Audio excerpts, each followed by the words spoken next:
Assalamualaikum warahmatullahi wabarakatuh. Perkenalkan, nama saya Angga Jaja Erlangga. Saya di sini bersama Pak Ade. Langsung aja ya, Pak. Menurut Bapak, bagaimana sih Bapak biasanya mempersiapkan diri sebelum berbicara di depan audiens, dan apa sih tips untuk menghadapi kegugupan? Salah satunya kita harus mempersiapkan mentalitas kita dalam artian menghadapi hal umum banyaknya orang gitu. Karena kita di dunia jurnalis itu ya satu sisinya di situ mentalitas kita harus kuat, feeling kita juga harus kuat gitu loh. Terus ceritakan pengalaman Bapak paling sukses dalam berbicara, apa yang membuatnya berhasil? Kita dibilang sukses dan tidaknya itu yang penting satu sisinya kita itu memberikan edukasi, memberikan informasi yang sesuai dengan apa yang terjadi dan apa yang kita harus beritakan ke hal umum banyak. Salah satunya dalam artian kan contohnya kita itu kan lagi menangani apa yang kita beritakan, misalkan di eh, dinas apa gitu kan, kita itu harus sesuai dengan tupoksinya. Intinya kita jangan lari dari eh, tidak sesuai dengan tupoksinya, itu aja sih. Bagaimana sih awal mula atau apa tantangan awal dan tantangan terbesar yang pernah Bapak hadapi saat berbicara dengan audiens, dan bagaimana cara mengatasinya? Kalau masalah tantangan itu ya kita satu sisinya itu dari gimana caranya kita mendapatkan informasi apa yang kita harus sampaikan gitu kan. Dari sebenarnya tantangan itu tergantung dari dirinya kita itu mau mengejarnya ke arah mana.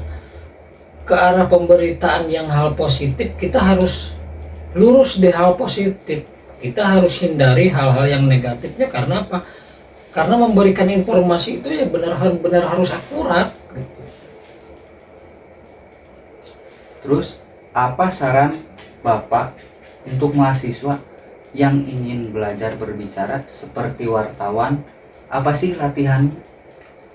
Ya dibilang awal tadi, kita itu harus mempersiapkan diri kita untuk memperkuat mental kita. Apalagi bagi mahasiswa, untuk motivasi mahasiswa selanjutnya, satu sisi kita itu menghilangkan kegugupan untuk menghadapi pemberitaan itu. Satu sisinya kita itu kan harus kuat, di mentalnya itu harus kuat loh. Apalagi mahasiswa itu kedepannya kan untuk memberikan contoh, penyemangat gitu loh, untuk mendorong kemajuan bangsa untuk masa depan anak-anak kedepannya. Itu sih untuk motivasinya hanya seperti itu. Semoga motivasi ini bermanfaat bagi satu sisi masyarakat, dan keduanya untuk mahasiswa menambah motivasi itu lebih semangat lagi, karena yang kita arahkan ke sana yaitu untuk masa depan gitu loh. Karena di perkuliahan mahasiswa itu kan otomatis untuk kesejahteraan hal banyak. Satu sisinya kita memperluas ilmu lah gitu kan, untuk memperluas dalam ilmu kita, kemandirian kita juga ya. Kita beredukasinya harus kekompakan, intinya mah seperti itu aja. Ceritakan pengalaman wawancara Bapak paling menantang yang pernah Bapak lakukan. Apa sih pelajarannya? Pelajaran yang paling menantang itu untuk khususnya pribadi saya, penantang masalah itu sebenarnya nggak ada yang menantang, tergantung dari dirinya kita juga.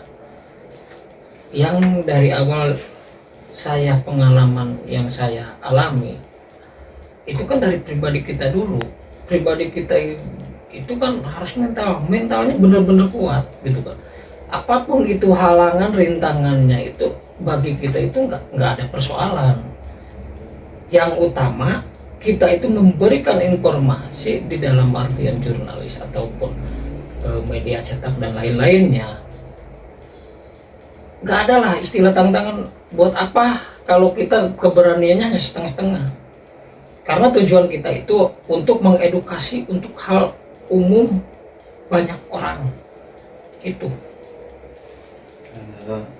Terus apa sih cara mengatasi tekanan waktu atau situasi yang mendadak? Di istilahnya nggak ada kenal waktu. Satu sisinya contoh, kita itu kan ada kejadian, ya kan? Misalkan kita nih ada pemberitaan untuk yang kita harus sampaikan. Di tengah malam kita harus berangkat. Apa? Karena kalau kita misalkan ngasih informasinya nanti siang itu kan nanti beda pemahaman, berarti tidak sesuai dengan real faktanya. Jadi nantinya kita itu kan nggak membuat orang penasaran gitu kan.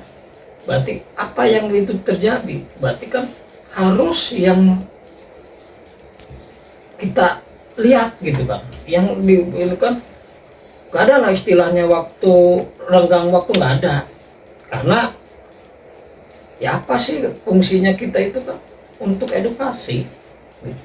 Jadi nggak ada lah istilah waktu-waktu, nggak ada.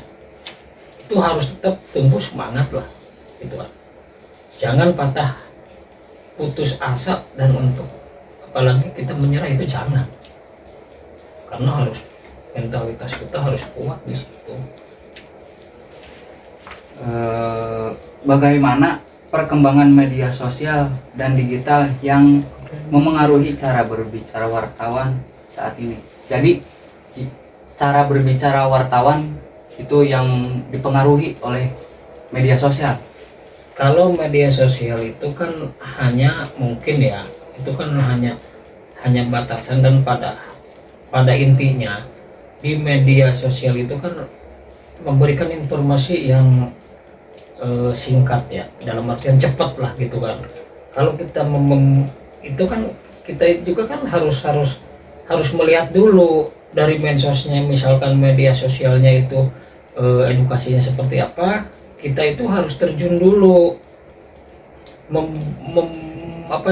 kita harus realkan dulu apakah pemberitaan ini benar dan tidaknya. Itu kan kita harus terjun ke lapangan langsung. Nah, barulah kita edukasikan, itu baru persamaan. Nantinya kita dalam misalkan dari medsos itu ada kesamaan dengan yang apa kita lakukan, kita jelaskan, kita realkan, itu harus sesuai. Mungkin pasti ada yang namanya perbedaan pasti ada. Salah satunya mungkin ya gak mungkin lah nggak sama, pasti ada aja gitu loh. Tapi medsos itu sekarang, zamannya khusus sekarang digital itu sebenarnya sama. Di media apapun itu sama, maupun ibaratnya media cetak mungkin udah mengurangi ya.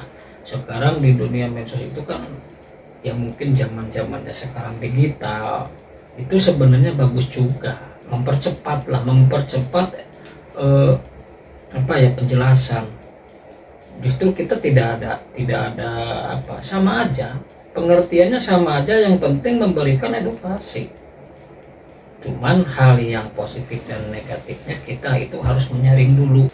Nah, itu hanya dalam artian pengalaman dari pribadi saya aja. Itu kan nggak mungkin, pasti dari yang lain juga pasti banyak perbedaan, karena yang kita kerjakan itu ya sesuai dengan real faktanya.